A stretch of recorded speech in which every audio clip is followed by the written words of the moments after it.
Good morning and welcome to Welcoming Week Wednesday. We are absolutely thrilled and honored that you have joined us today. And thank you so much for being part of this. This is a very, very special panel with very special people talking about a subject that is very important. And for many people, maybe something that people think about or want to talk about, but it doesn't get spoken. And so the important work of what's happening today is those bridges that are being built. My name is Joe Simperman. I'm with Global Cleveland, and I'm thrilled to be with you here on Wednesday of Welcoming Week. Before we begin, I do need to thank a few of our folks who helped make our Welcoming Week schedule even possible.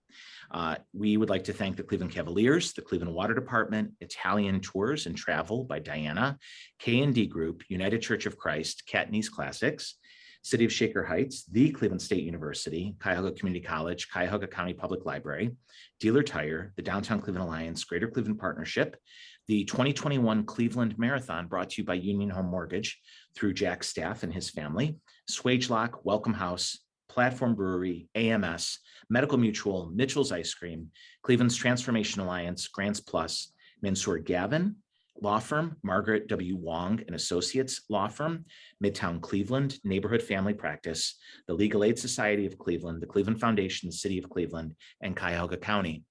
Today's panel is brought to you by all of these sponsors and is powered by the speakers that you are about to hear.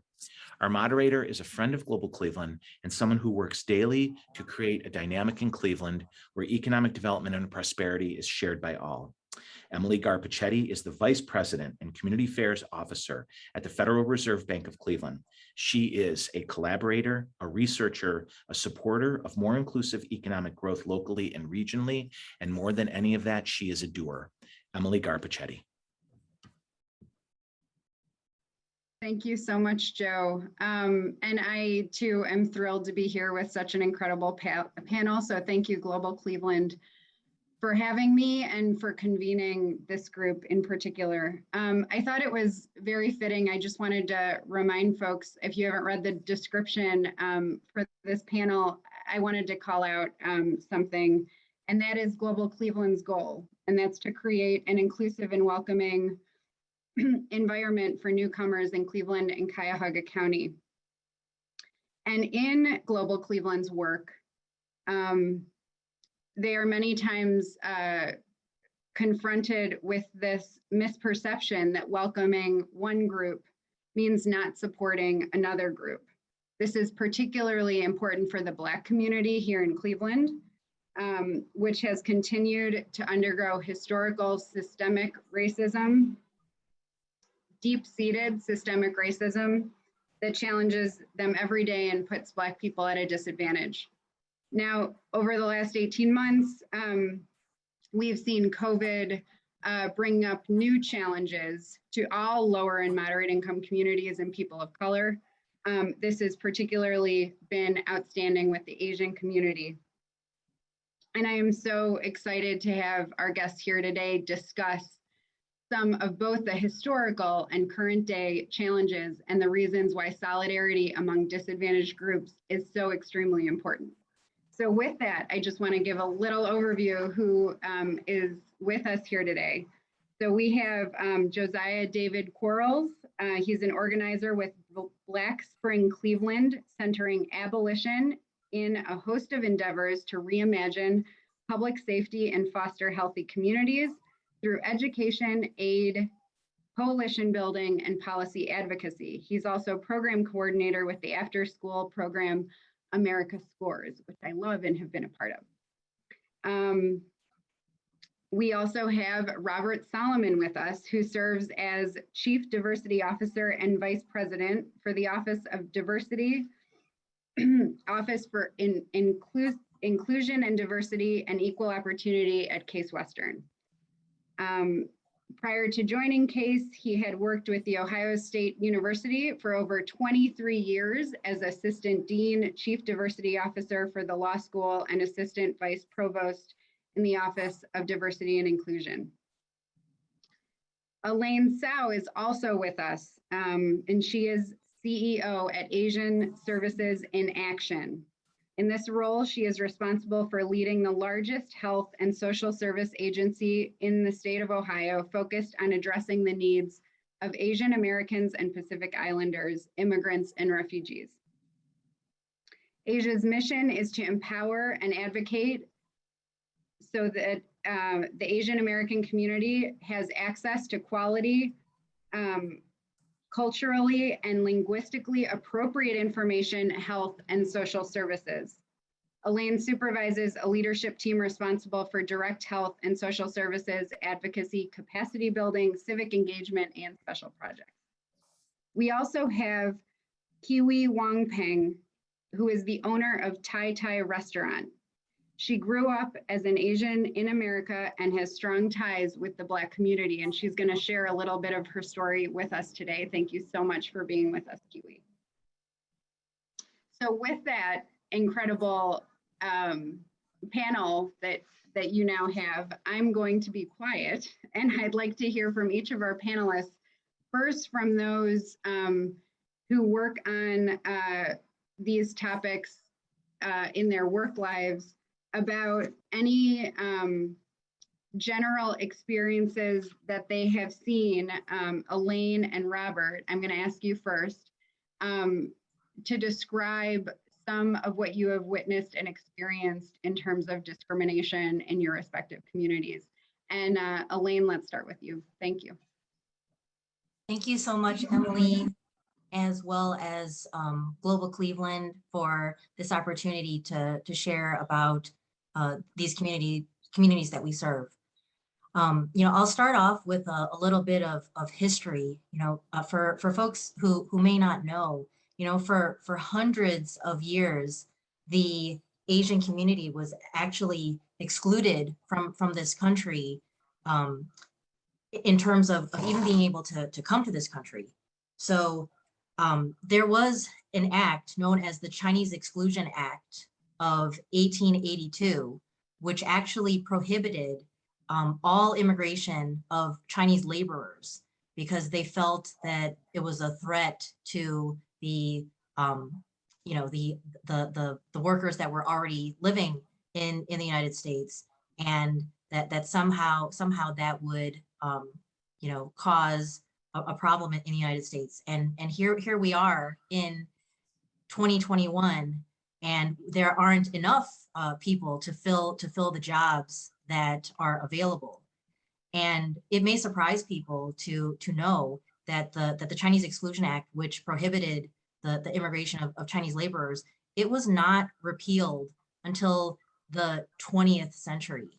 So for 2 centuries, there was this prohibition against Asians and in particular Chinese people until 1943. And some of that discrimination is continuing to this day, right? In 2021, and actually it started earlier than 2021, in 2020, when the pandemic began, it was the Asian community that was blamed for the coronavirus, even though this virus has no, it does not discriminate based on race, gender, socioeconomic status. This is an equal opportunity virus that has affected the entire world. And the blame that was placed against the Asian community, it manifested itself in terms of people in the United States no longer patronizing Asian-owned businesses. So Asian-owned businesses in the United States suffered significantly during this pandemic, not only because of the general closures across the country, but in particular because of a discrimination against Asian-owned businesses that somehow they're breeding or spreading the virus in some way that there is no science or genetics to support. I'm no more likely to have COVID than someone who's white, Hispanic, Black, etc. So this is a level of bias that has no place. So thank you. Thank you, Elaine. And we're going to come back to that, I'm sure. Robert, your experience, any relevance or differences you see among the Black community in terms of your experiences with discrimination. Oh, absolutely. I thank Elaine for just giving us a historical context, because I believe that it shows the many forms of oppression, right? How it impacts underrepresented communities. So in contrast, Elaine showed us how Asians were prevented from immigrating, and the contrast is that since 1619, Black people were brought from Africa and enslaved, beginning with 20 Black people or Africans on the White Lion who came to the shores of America. And so you have 250 years of chattel slavery, which was really the economic engine of this country. And really the economic strength of this country was built upon the backs of slaves. And then when we get to Emancipation Proclamation and the freeing of the slaves, and we put freeing in quotes, then we move into a short period of Reconstruction where there seemed to be progress, and then retrenchment, which comes very soon after it. And we move into Jim Crow and Black codes. And even throughout history, where there are ebbs and flows, where the government itself was a party to the oppression and discrimination of Black people, either through redlining, determining where people could actually buy houses, or whether Black people could own homes and advance and grow economically. So there's just a litany of things that we can look at. And I think that when we look at, last summer we had the combination of COVID, the pandemic, and the murder of George Floyd, which began a groundswell of protest about the treatment of Black people by law enforcement throughout this country. And I will note that the inception of law enforcement has its origins in slave patrols. So, and I know that many people don't like to talk about chattel slavery, but it is interwoven throughout our history. So the whole concept of police forces began with that origin. And I believe in law enforcement, so I'm not opposed to that notion, but we also have to recognize the vestige of oppression that underpins it, right? And so I think that, time won't permit us to really kind of go through all of these different things, but I think that what we can see is a consistency of oppression among communities of color. And I think that, and I'll end with this, I believe that we are now beginning to have discussions about systemic and institutional racism and how all of our communities are impacted, and not just individual bad actors, but recognizing that there are seemingly neutral systems that are in place that produce inequitable outcomes, particularly among underrepresented populations, and in particular, the Black community and Asian community.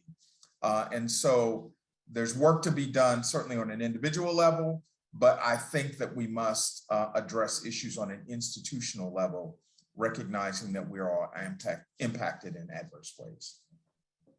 Thank you so much, Robert. We're going to shift slightly to a more personal experience and take on this. We're going to go to Kiwi. Kiwi, would you mind sharing a little bit about your personal experience with discrimination or racism in both the Asian and the Black communities? Thank you. So a little bit about me. When I first came to the United States, I went to a high school in Boston, and there were probably 7 Asian and about 10 Black and we were only two group of minorities, and most of the time we hang out together, we stick together because this is my people, and to them we are their people too. So growing up, always have Black friends in my life, and then I moved here to Cleveland about 15 years ago. Look around, nobody really talked to me. So I went to CSU for a year, and most of my friends also are Black, and then we're still friends until this day. For what happened in 2020, I was at the traffic light, at the red light. This man came out of nowhere, started yelling at me. I was really scared. I didn't know what I did or what happened. It just feel like, why is it me? Why are you guys doing this to us? And then during the Black Lives Matter, a lot of Black friends were also quiet and scared. So I feel like both communities, we don't get accepted as much or offer as much. From what I know, a lot of time employer would just hire Black people just to have Black people in their company. And sometimes employer just hire Asian just to have Asian people in their company. Do you know what I'm saying? Yes. So, and then we both, get discriminated on, people being racist toward Black and Asian. And then it is up to us to learn to walk away and learn to tolerate these kind of things in the community. Thank you so much, Kiwi. Yeah, I mean, a lot of these comments, and especially yours, bring up this idea of how complex identity is. And I think that's an important thing to have centered throughout this entire conversation, is that it's not as simple as Black or Asian. And those communities are so incredibly complex in and of themselves. As we move through the conversation, Josiah, you probably have something to say about that. I understand you've worked with for the Black community and have been an ally for the Asian community for some time. Are there misconceptions or distinctions about Black and Asian communities that you think keep us from moving forward together? I definitely think so. I think there's a lot. We spoke already a little bit about the historical context, and a lot of this begins with education and not understanding, the depth of the history of Asian Americans within the country, and Asian Americans not necessarily understanding the complexity of the Black experience. There's a lot that has, media is not helpful. So there's a lot of stigmatization about certain things, a lot of fetishization about certain cultural things that go both ways. Cleveland is one of the most segregated cities in the country. So not having that, interaction on a regular basis is an impediment. And then the hyper capitalist society that we live in, and all of these institutions are filtered through, creates economic dynamics that often exacerbate things in ways that are not necessary. So where, on the East Side, you may have a ton of beauty supply shops, but they're all, owned by Koreans. So Blacks are buying all their beauty supplies from Koreans. So it creates a dynamic of a supply and demand, where the community doesn't necessarily feel as in control of their own destiny, where there's not necessarily a need for that animosity, simply positionally, I think there is a natural thing that happens, and that's not necessarily strictly Asian. That's really anyone who has ever immigrated into this country has taken a position above African Americans. That's just the way the country was set up in its hierarchy, and so that's taken place all throughout history. And it's really our job to, one, just understand that context, and then work outside of the system relationally, as well as create opportunities that are not necessarily based within this hierarchy, where we can understand the shared needs that we have and the shared benefits that we can attain when we have solidarity. So when there is an injustice, we all need to show up for one another. And in seeing that, we recognize one another's humanity. When there is a need, we all need to rally to that need.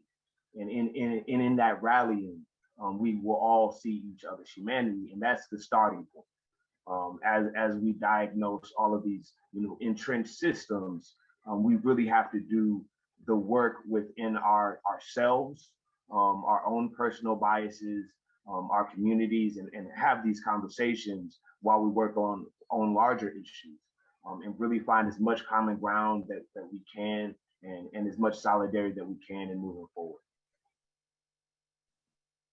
Thank you so much. So I'm hearing a lot about seeing each other's humanity, first and foremost, the complexity of identity again, and then these themes about occupational segregation, and also residential segregation that is very stark in Cleveland.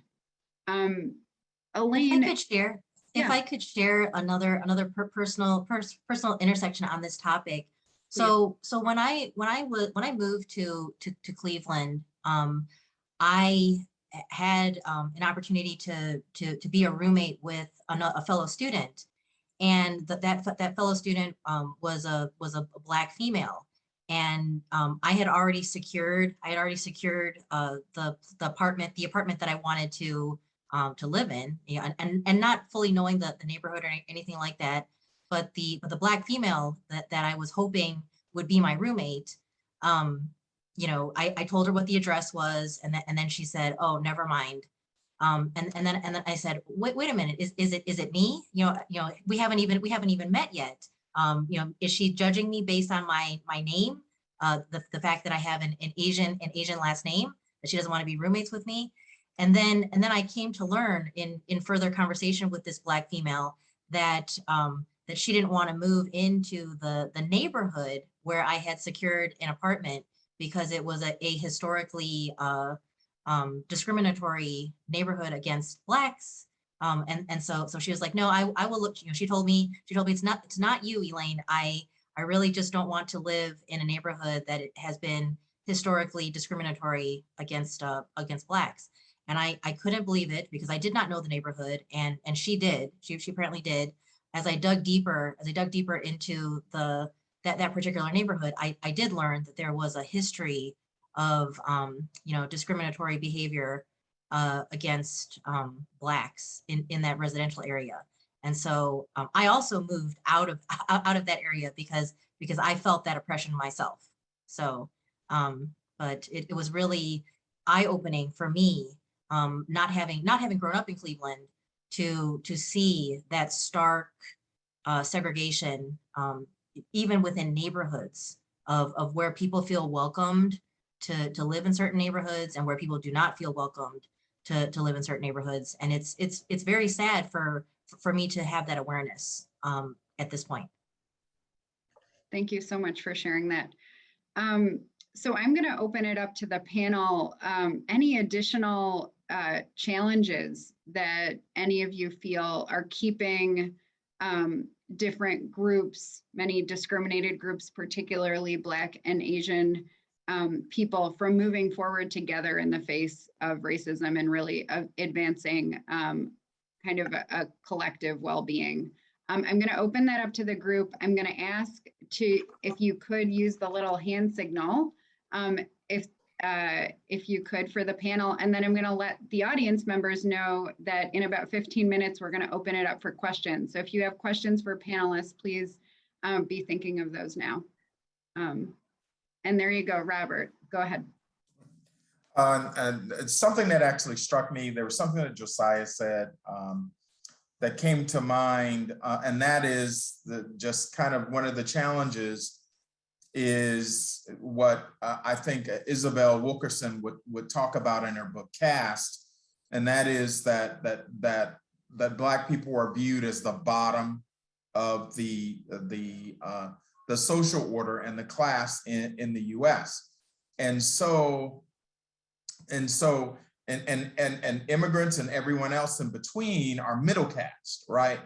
But all this is really part of a broader white supremacist narrative in that, you know, whites are superior and everyone else is going to fall in line behind it. And so what I believe is a barrier is when any of us, Blacks, Asians, Latinx, when any of us buy into the white supremacist narrative and try to vie for advantage over one another, right? This notion, not this notion of working collectively for equality for us all, but buying into the narrative that we have this very small slice of the pie that we have to fight each other over, right? And so I think that is a barrier. And I think that we all have to examine ourselves, and when we get stereotypes and misconceptions and all these things that lead us to view one another in a negative light, we need to dismiss that and refuse to buy into it and recognize that we're all individuals, that we all have humanity, that we all can work together. And I think we will be able to come together more effectively if we refuse to buy into what I would term a white supremacist narrative about everybody else. And we'll talk more, but I'll leave it right there. Yeah, reactions to that. Elaine, go ahead. Yes, thank you so much, Professor Solomon, for that insight. I absolutely echo your sentiments, and I would like to add to what your line of thinking. You know, there's this this idea that the minority groups need to compete against one another for some prize that you know, that is definitely not the way for us to advance collectively, for sure. You know, there's this concept known as the model minority myth that pits Asians against all other minorities in a way that is not helpful to anyone, and in fact breeds resentment in a way that divides the communities. So this idea that, oh, you know, look at Asians, you know, they have become successful in you know, they're all doctors and et cetera, and professionals. You know, if the other minorities, you know, would just commit the same way that you know, that Asians supposedly have achieved success, you know, then you know, then everyone would be successful, and that is extremely short-sighted in terms of a belief about you know, a belief and overgeneralization about the community. You know, there are so many communities that struggle to move forward because the systems that are in place keep everyone down. You know, and it's our job. It's our job for, you know, for those of us that have a voice in the room, and those of us that are able to, you know, represent the community, you know, to say, you know, this is a myth. This is false. This is a narrative that that the white community wishes to, you know, convey in order to make excuses for why they are not uh, supporting the community's needs. And so I absolutely echo, you know, your sentiments, Professor Solomon, in terms of, you know, we need to work collaboratively because we have the same goal. You know, we all want the same, we all want the same thing. And it is the white supremacists who wish to divide and then individually conquer each of the minority groups, because they know that if we worked together, all of us, if we work together, we would not only outnumber them, but we would overpower them. And so that is very important for me as a member of my own community, and then also as a advocate for this community collaboration. You know, that's like my rally cry. You know, we need to work together because we have so much more power united. You know, across you know, Black, Indigenous, all people of color. And I forgot to comment to Josiah about you know, supporting one another when we are in need. I actually had to go off camera for a minute to collect myself because of how moved I was that the Black community showed up for the Asian community in the wake of the mass shootings in Atlanta that killed 8 people. Six of them were Asian females, and the Black community came out to support the Asian community in Cleveland when we had our rally in Cleveland's Asiatown. It was an immense showing of support, and I cannot thank the Black community enough for showing up and showing out and showing their support. We similarly, at least I personally did. I was out for the Black Lives Matters march in Cleveland.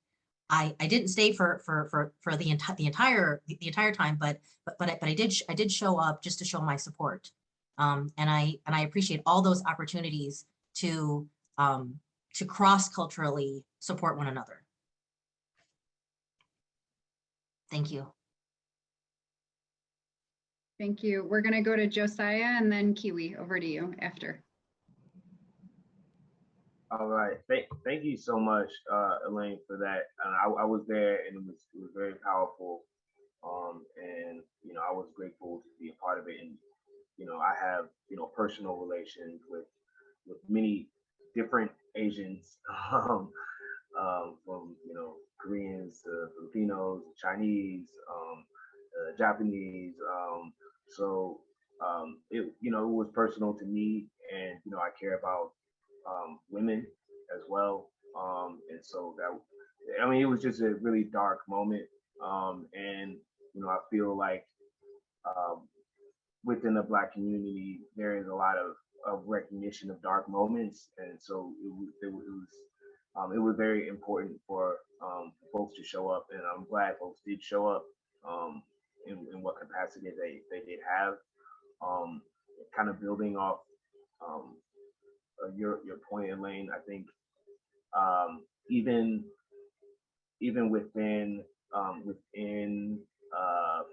different aspects of the global majority, the idea of this, you know, model minority, or that you can assimilate yourself out of all problems and separate yourself from the rest of, you know, your impacted classification, I think is problematic in building power and building understanding, even before you cross culture. So within the Black community, within Cleveland, there's severe stratification, severe divides, lack of communication and understanding of needs, and vilification of one another. And that takes place across the board. And it's tough to, you know, move cross-culturally when you're still fighting amongst yourself. So there's a lot of internal work that needs to be done as we do this other work as well.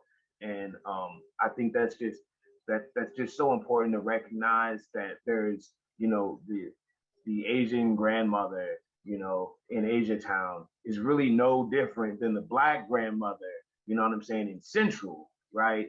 But culturally, understanding that connection is not necessarily there. And to get that grandmother over here or their stories interconnected, we have to be able to speak in a way that is not adversarial, that is not patronizing, and that can just engage the community in ways that we just have not done a good job of doing. And so I just kind of wanted to lift that up as well, because, you know, I don't think this is like a top-down solution, and I don't think it's necessarily just oh, we'll have a, you know, a moment in the park, kumbaya moment either.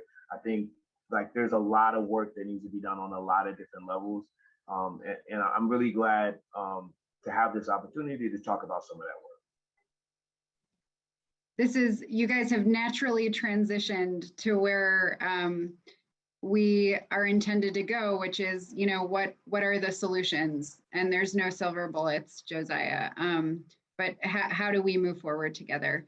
I don't know, Kiwi, if you want to build that into your comments, and then I see in the chat there's some people wondering how we can move forward together too. I just want to add a little bit. Thank you, all three of you, Dr. Solomon, Elaine, and Josiah. You know how we all in this together.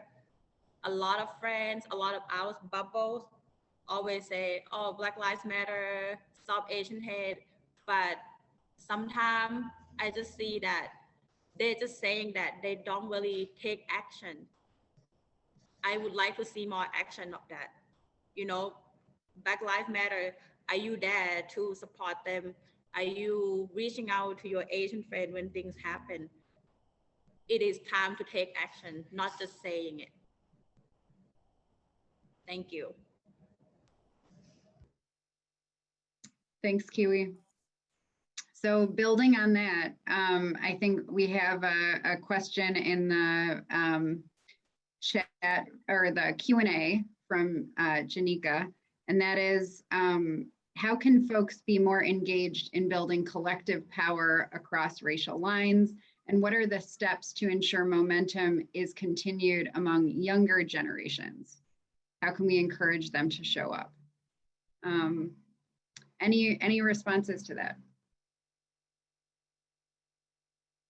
I'll start with one thing, and really this is sort of to piggyback on what Kiwi has said, and that is to, on a personal level, when we have relationships that cross these lines, to make sure that we are in tune and thoughtful about the things that impact them. And so showing that support, like you know, emailing or calling or whatever, texting and checking in on one another, particularly when something happens that you know that will really hit home in that community.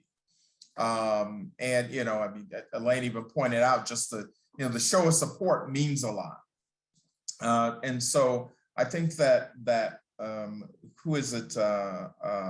It'll come to me in a Brian Stevenson in his book Just Mercy talks about being proximate and actually begin to develop relationships into the lives of people who differ from us and learning about one another, because I think it strengthens our sense of humanity.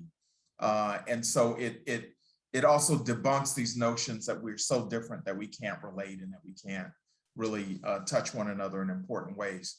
From a structural standpoint, I know that I'm at an institution of higher education, and one of the things that I know we can do is we can provide systems that encourage collaboration. And you know, we have a number of student organizations that are affinity based and reward students for coming together. In other words, you can, as your Black student organization, you might, you know, ask for sponsorship for something, and you know, maybe you can get $100.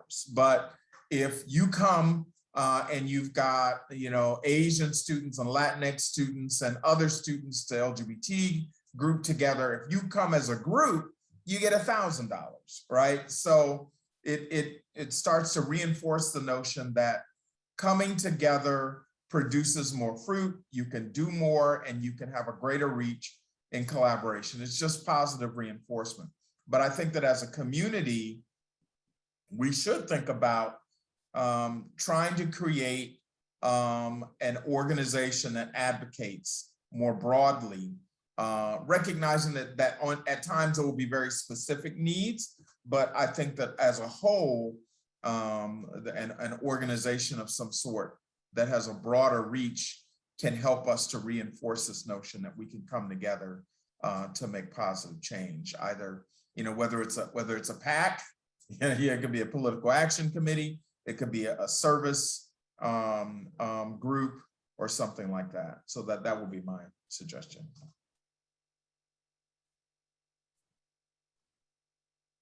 Elaine, did you have something to add?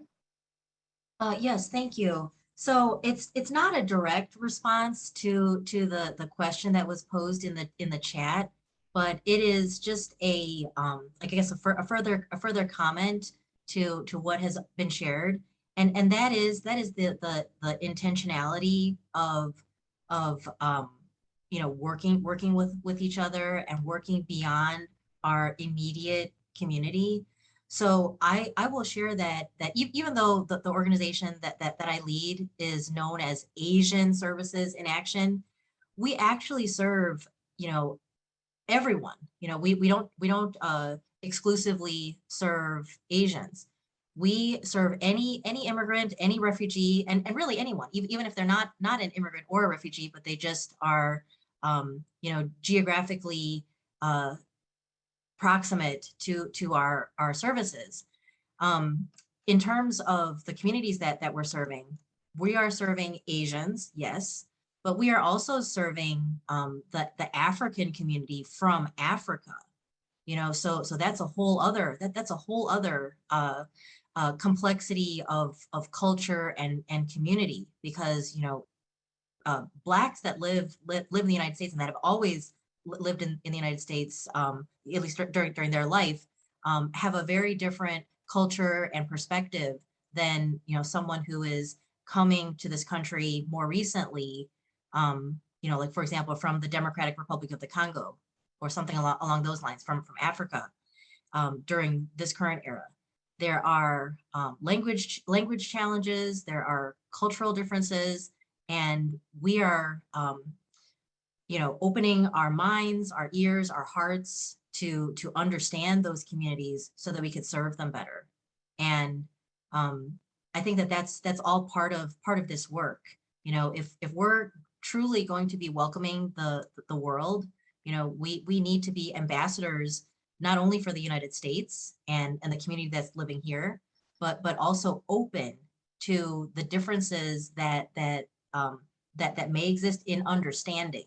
Not in not in saying that like, oh, an Asian grandma is different than an African grandma. No, that we are very similar in what we want and what we hope for.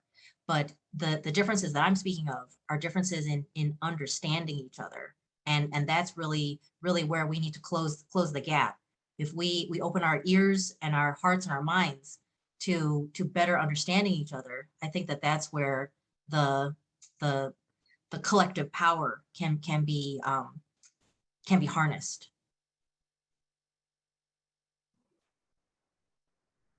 Thank you so much for mentioning that about how Asia has evolved and responded to needs. I think I wanted to go there, and Josiah, I was gonna kick it to you actually anyway. But if you could say a little bit about that too, because it seems like you're on the ground, you're in the community. Have you seen demands or responses to what needs are in the community shift as things change? I mean, our environment is always changing, but it just seems like we lived in a different world even 2 years ago. Could you talk a little bit about that? Was that for me? Or back to Elaine? I'm sorry. It was for you. You don't have to take it if you don't want. No, that's fine. Okay. So yeah. So I'll kind of swing out of what Elaine was talking about. Through America Scores, I work with youth across the city, and the neighborhoods have different cultural makeups. So one school will be almost all Latinx. You know, pure dual language school. Some of the kids don't even speak English yet. You know, you have a school like Thomas Jefferson, which is just flooded with African immigrants. And then you have, you know, East Side schools that are 99% Black, right? You have far West Side schools that are much more of a mix, and particularly much more of an Asian population. So it's very interesting to see and great to get the kids able to move around, because a lot of the ideas that they have, you know, they're just kids, but they see TV, and they don't have much else to go on. And then when they're confronted with the reality, it's like, oh no, this is just, you know, this is another kid. There was another school that had a lot of deaf students. So they had to have specific accommodations on the soccer field. And the youth adapted and were really cognizant and understood that it was different, but that the similarity was that they wanted to play a game. So I think like avenues like that where we can engage and cross geographically, engage youth with one another. I was blessed in my youth to come from a very diverse area, but most people that's not the case. So I mean that's one little thing that can be done. I think to answer the question of like have things changed on the ground, like part of my community work has been like direct service. So Black Spring Harvest, we've been feeding people in primarily Central every Thursday for over a year now, and the need is incredible. And we, you know, transition to homeless shelters in the winter because we can't do a pop-up in the Cleveland winters. But the need, I mean, the food, you put it out and it's gone. You put it out and it's gone. People are hungry. I mean, we live in the richest country in the world, and people are hungry every day. And especially now, post-pandemic, not post-pandemic, but after the effects of the pandemic have like worked their way through every community to its bones, you really see the effects and how close so many people were living to the edge. I think to Jenica's question, how do we build like long term, is that we like really invest in creative ideas, that we don't limit ourselves to the things that exist right now, the ways that we do things right now, but we give ourselves the power to be imaginative and to hold on to the things that we want, and not necessarily focus on the things that we don't want,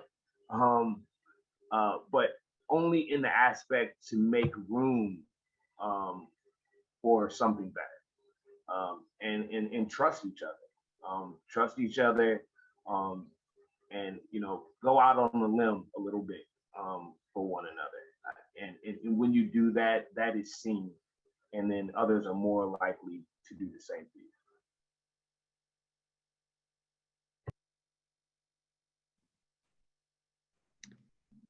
Thank you so much. So we have a few more minutes before I turn it back over to Joe. Any closing comments from any of you about what you've heard or what you'd like the audience to take away from this panel?